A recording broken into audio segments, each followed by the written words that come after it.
Hello and very warm welcome to this video.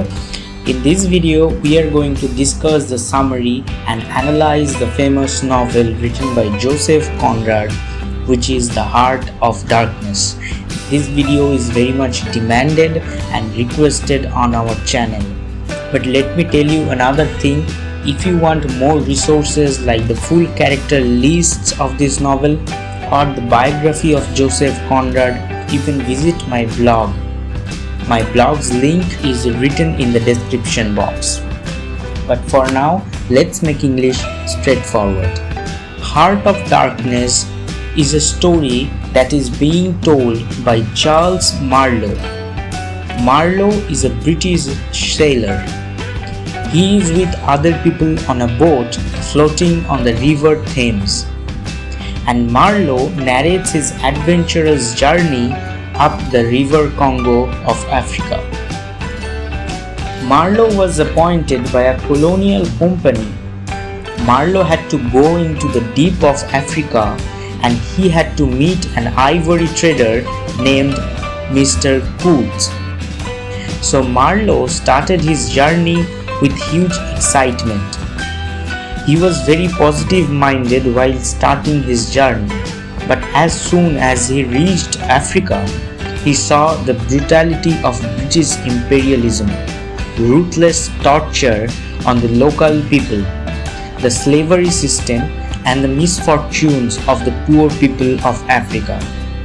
The more he went into the deep of Africa, the more he went through the forests of Africa, the more Marlowe was shocked seeing these dirty politics to make the native people of Africa down for eternity. And this scenario made Marlowe disturbed psychologically.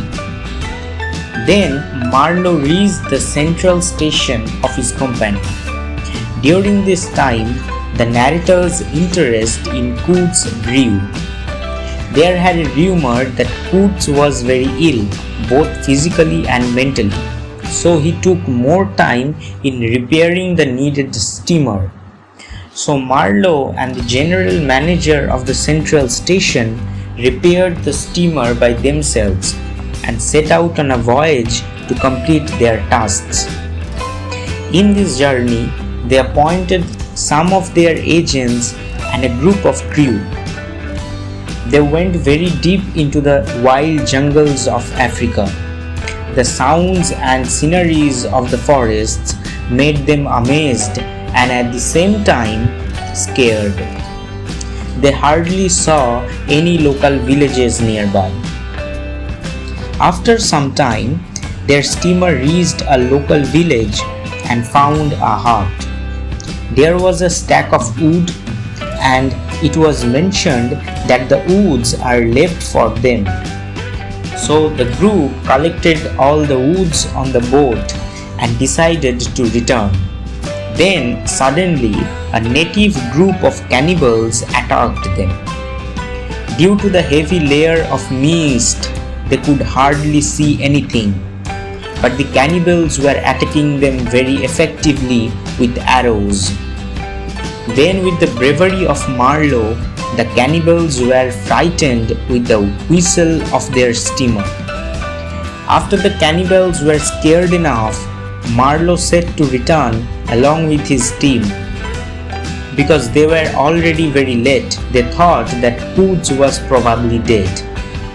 After a few days, Marlowe and his team returned to the inner station and found Coutts alive, but in a very ill condition.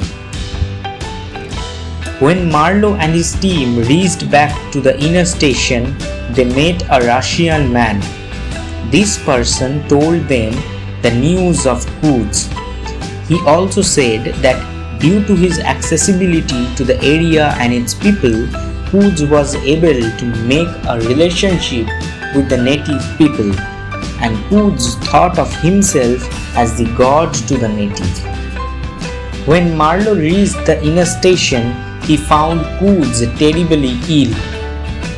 His body had almost lost everything, and perhaps his mental condition was not in a good state either. Coutts was laid on a stretcher. All the native people surrounded Quds to see him. Quds then gave some instructions to the natives and they vanished into the jungle. The general manager then told to bring Quds on the steamer. On the shore, there was a lady who was staring at them. Probably she was Quds' mistress. Then the Russian man described to Marlowe that it was none other than Quds who ordered the cannibals to attack Marlowe's steamer inside the forest so that they return and Quds can execute his own plans in his own way. In the night, Marlowe saw that Quds was missing from the boat. He started to find him. Marlowe saw that Quds was literally crawling towards the native village. Marlowe somehow managed to take Quds back to the steamer. The very next morning, Marlowe set off the steamer as he knew that Quds' health condition is very critical and they need an immediate medical help. That day, Quds gave all his important documents to the safe hands of Marlowe and breathed his last. While Quds died, his last words were, "The horror, the horror."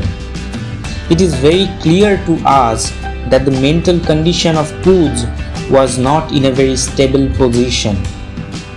The last part of this novel is very tragic and full of sorrow. After the death of Quds, Marlowe soon fell ill. Somehow he managed to survive and returned to his own country. After recovering some of his mental and psychological wounds, Marlowe again visited back to meet Quds' partner. She was very much devastated losing Quds. Though it was now a year over, she could not make herself away from the tragic death of Quds. She asked Marlowe with a deep and broken voice, what were Mr. Quds' very last words? Marlowe felt uncomfortable. He could not say the truth that Quds said, "The horror, the horror." Marlowe was paused for a few moments and he said that Quds in his deathbed had uttered your name. So that was the basic summary of the novel. If you like this video, please subscribe to our channel. But for now, tell me goodbye. We'll be meeting on another Slideshow English video.